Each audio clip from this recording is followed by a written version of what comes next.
Collector tokens are currently the most valuable resource in Marvel Snap, so choosing the right cards to purchase or pass on in the token shop will be one of the most important decisions you make in Marvel Snap. So in this video, I'm giving you the top token shop picks for pools 3, 4, and 5 so you don't accidentally purchase a card that you'll regret later. And if you're ready for all of that, then you know what to do, Valley Club. Find that like button and let's go snap it!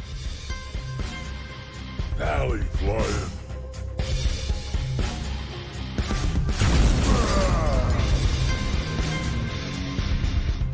Hello. What is up, Valley Maniacs? Welcome back to the Valley Snap channel. I'm ValleyFlyin. Hope you're having a great day and hope you're having fun climbing up that ladder in Marvel Snap. In this video, we're talking about my top picks to purchase for cards to purchase in the token shop in all three pools, pool 3, pools 4, and pool 5, to help you make the correct decision so that you're not regretting your purchases later, because as you may know, there are no refunds in the token shop. Whether cards get nerfed, buffed, meta changes, there's no refunds, so gotta make the correct purchase. Now, before we get into all that, I do want to remind you guys, if you haven't already subscribed to the Valley Snap channel, hit that subscribe button for more great Marvel Snap content, at least 5 Marvel Snap videos per week on this channel. Gameplay, tips, tricks, news, and guides like this one. All right, let's get into this guide. But before we do get into this guide and get into these top picks for pool 3, I do want to remind you guys that a lot of these cards work very well in certain decks. And if there's a certain deck archetype that you enjoy playing and you're gonna need that one card just to finish that archetype and you're gonna have a lot more fun, then that should outweigh a lot of what is going on in the meta. Fun should be the most important thing, because after all, this is a game. Now, with that said, cards in pool 3 cost 1,000 collector tokens, cards in pool 4 cost 3,000 collector tokens, and cards in pool 5 cost 6,000 collector tokens. And every so often, every season, there are cards dropping from pool 5 to pool 4, pool 4 to pool 3, and will be at that cheaper rate. So one of the big things is you don't want to purchase a card that is probably dropping soon. So before we get into all the pool 3 cards, let's go real quick and talk about the pool 5 cards that are likely dropping next season, and my top picks for the pool 5 cards. And this is rather simple. There's 3 cards that the devs said are not going to be dropping, or they don't have plans to have drop from series 5 down to series 4. So no plans at this time to have them drop and get their costs reduced. Now, that doesn't mean that they're never gonna have their costs reduced, but as of me recording this, there's no plans for that. So the likely candidates for cards to be dropping season next is Dazzler, Sauron, Shadow King, Shauna, and Zabu. So even if you're really enjoying these cards, I probably would hold off on them right now, because they're likely to be dropping during that next series drop. But the 3 big cards that are never dropping are going to be my top picks, because then you're never going to feel regret. And the devs are probably going to treat these cards a little more with some kid gloves if they're trying to nerf these. So Galactus is a great card, very good in a specific archetype of destroying all these other cards. You do need to make sure that your deck is not telegraphing what Galactus is going to do, but you can win some high cubes, and Galactus decks are one of the top meta decks in the game right now. Probably the best card in the game to obtain right now is Thanos. There's so many meta decks involving Thanos right now. Thanos Lockjaw is probably the top deck in the game. Ongoing Thanos is also a very good deck. But this is another card like Galactus and like Kang that is not going to be dropping from series 5 to series 4, at least not anytime soon. So this is a card that you can get confidently and not regret if it starts to drop down and gets a lot cheaper. And the last one is Kang. Now, this is a new card on the scene, and this may not win you a lot more games, but this is a great cube saver, because what Kang is going to do, he's going to reset the turn that you played the card on. So if you play Kang, if you snap, play Kang, and your opponent does something that you don't want, or you don't feel you're going to win at that point, well, you can retreat at that point, because Kang's going to reset it all. So Kang might not win you a bunch of games, but he will save you cubes and help you climb up that ladder. So those are the top 3 picks, obviously Galactus, Kang, and Thanos. For those, just make sure you don't get the cards that are be dropping soon. Let's move on to series 3 and talk about some of the cards that may be dropping before I give you my picks. So the cards that started off in pool 4 and are not very good. Now, if you do enjoy these cards, then I don't want to stop you from purchasing them. but they're not going to help you climb a lot in the ladder because they're not really featured in any meta decks now, and that is Atuma, M'Baku, and Orcas. So do not purchase these. They're not very good right now, and they are likely to be dropping into Series 3 very soon or during the next update. Other cards that may be dropping as well as Black Panther, so I would not recommend him as well. But if we talk about some of the top cards in the game, we talked about Thanos. The other top card in the game is Shuri, so that is a great card. And even if they change her, unless they wholesale change the card of her doubling the next card on that you play, she's still going to be a top meta card, even if they change her stats a little and make some nerfs to her, which she probably is going to be a candidate to get nerfed. She's still going to be in the top section of this game. Other card that is very, very good that I really enjoy playing, but this is a more limiting as far as decks, and that is Null. Null is a great card right now, great in Galactus decks, great in decks that feature death, and what Null is going to do, it is going to get all the power of all the cards that you destroyed, and he is going to have that power as an ongoing ability. So very, very strong card, works in certain decks, and the decks that he does work in, you're going to smash because most of the time, unless the opponent has a Null of their own, they're not going to be able to keep up with the power of all the cards that you destroyed in this. Other card that I do want to mention as an honorable mention, but is dropping a little in value, is Darkhawk. Now, Darkhawk still has a lot of value. Darkhawk did just get nerfed though, was a 4-1, now is a 4-0, and that comes in conjunction with the nerf to Zabu as well, which was making these Darkhawk decks very, very strong, but still a good card. Not going to be as valuable as he was previously. I don't even know if I would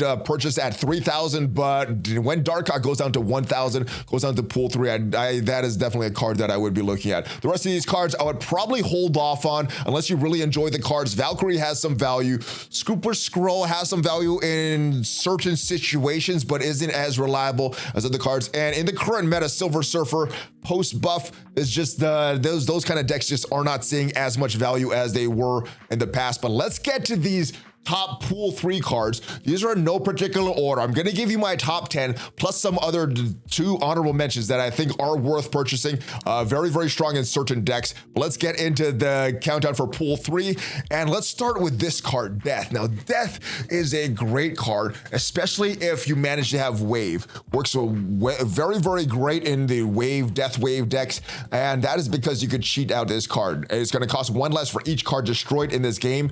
And all these cards that cost less based on certain actions you do in a game are going to be very, very strong, like Death. And like the next card we're going to talk about in SheHulk. And SheHulk also costs less for each unspent energy last turn. And this is one of the top cards in the game because you could play this early for 10 power. You could play this late for 10 power. You could double this up with a Moon Girl. You could play a Quinjet and have this cost a lot less. You could couple this with Magic and have you skip the turn. So if you double this, you could have 2 0 cost 10 cards. So very, very strong card, and it allows you to do a lot of great things. One of the top cards in the game right now. And one of the other top cards in the game right now and could likely see a nerf in the future is Era. I know she's already on the watch list because of how strong she is, but Era is a great card, a great disruption card, especially against certain decks like Galactus or any kind of deck that you're winning at 2 locations. On turn 6, you play Arrow, making sure that every card that your opponent plays on that turn is going to go to that other location and can win you a lot of games, especially with this disruption. It's a very strong ability. It's going to move all the enemy cards that played on that turn to the location that you play Arrow on. So she works in a lot of decks, and you could fit her into a bunch of different archetypes right now. So I like Arrow because because she's so versatile and gives you a lot of control over your opponent. Now, Sarah is still one of the top picks in the collector shop for me.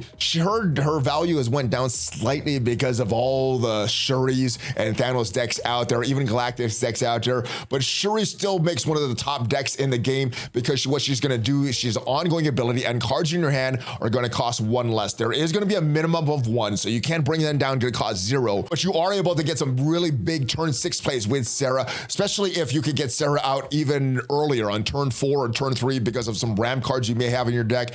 She could have some big plays that your opponent may not be expecting because of all all the power that you're going to throw down. So Sarah's a great card and could really win you some games with the surprise factor that you could unleash on your opponents. And one of the more versatile cards in Marvel Snap right now is Mystique. This was actually my first token shop purchase, and I don't regret it. She works in a lot of different decks, and I like her versatility. Obviously works with that on reveal ability with Wong, so doubling up Wong if you have combined with Wong. If you have Patriot, she works very well in Patriot decks, giving more of your cards with no abilities even more power. Works even well with Cerebro decks. And she can also copy the abilities of cards like Darkhawk or Devil Dinosaur. So she has a lot of versatility, and this is a great card if you don't already have this Mystique card. We have a few other ramp cards in Marvel Snap right now, like Psylocke or Wave, but I think my favorite ramp card right now is Electro.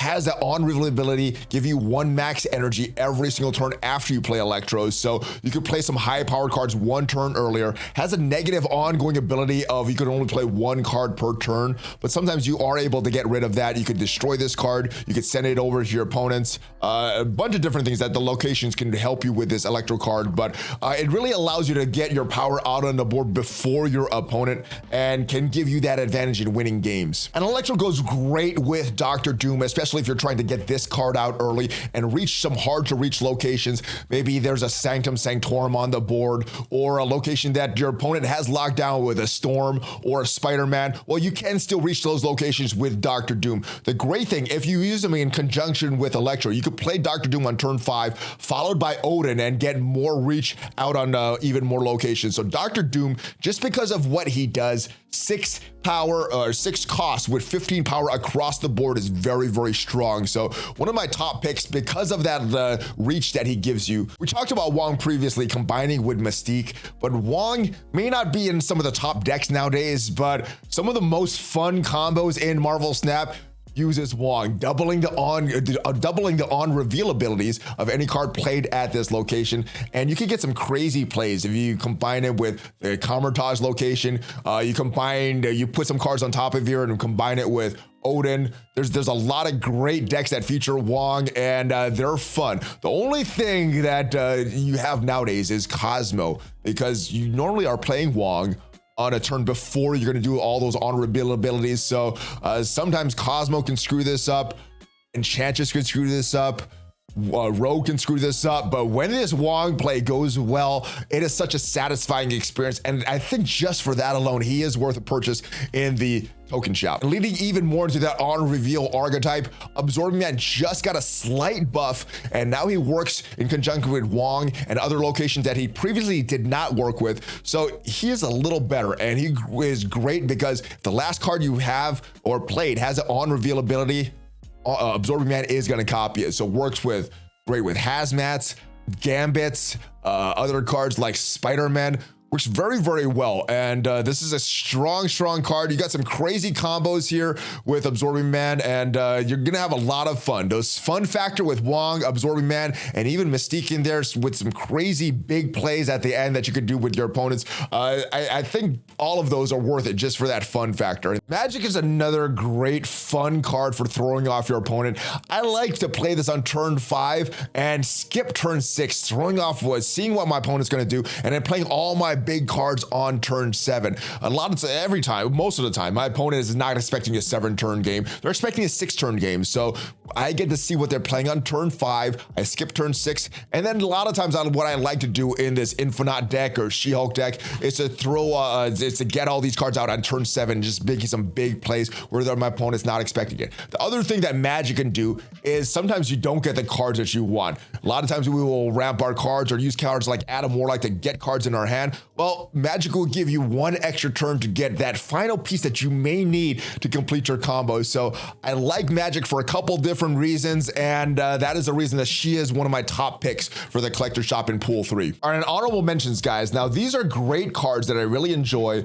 The thing about these, I think you need a few other cards to make them work, whereas some of the other cards that I mentioned previously are a little more plug and play. It'll have a little more versatility, but Red Skull is a great card and is one of the key components and one of the top decks nowadays in that Shuri deck. Now, if you don't have Shuri, Red Skulls can still be a great card, And there was a deck that I featured yesterday in the channel that is very, very strong with Red Skull and is beating the meta, does not have Shuri, does not have Thanos, does not have Galactus or Null. So Red Skull is still a great card and still can win you some games even without a lot of the cards. But I do think you need some other cards to make him work. Either Shuri or Zero is one of the prerequisites, I think, for Red Skull. But yes, a lot of power. 515 is a very strong card right there. And last but not least is Taskmaster. I think this is a great card and doesn't need as many cards to make him work like I think Lockjaw would or another card. Taskmaster works great in that Shuri deck that we just mentioned because it's going to set this card's power equal to the last card that you just played. And if you're playing a 30 power Red Skull, we're going to get a 30 power Taskmaster.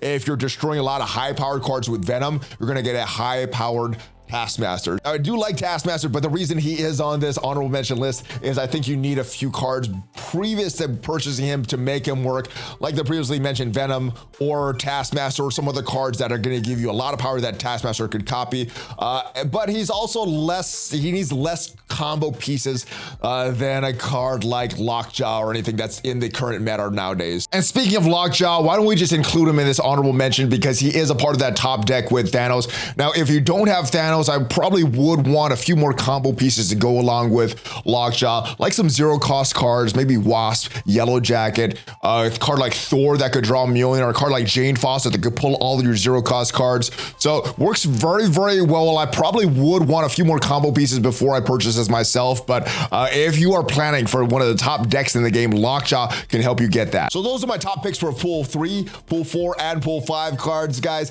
I think these cards are going to help you no matter where you are in the meta and are going to help you climb up that ladder. But like I said, if there's a deck that you like and you're missing that final piece, well, go with what you enjoy. That should outweigh a lot of the top meta and everything like this. So fun should be the biggest factor in Marvel Snap. Let me know if there's some cards that you feel I left off this list that you feel I should include, or if there's a card that you feel I should move down and bump down a little and a card that should move up. I hope you enjoyed this video. Hopefully it helps you make some great purchase decisions in the token shop, and I hope it helps you climb up that rankings ladder. If you haven't already subscribed, hit that subscribe button for more great Marvel Snap content. Check me out on social media and check out some of the other videos before you leave, guys. Have a great rest of your day and happy snapping, guys. Hulk fist bump, ValleyFlyin out.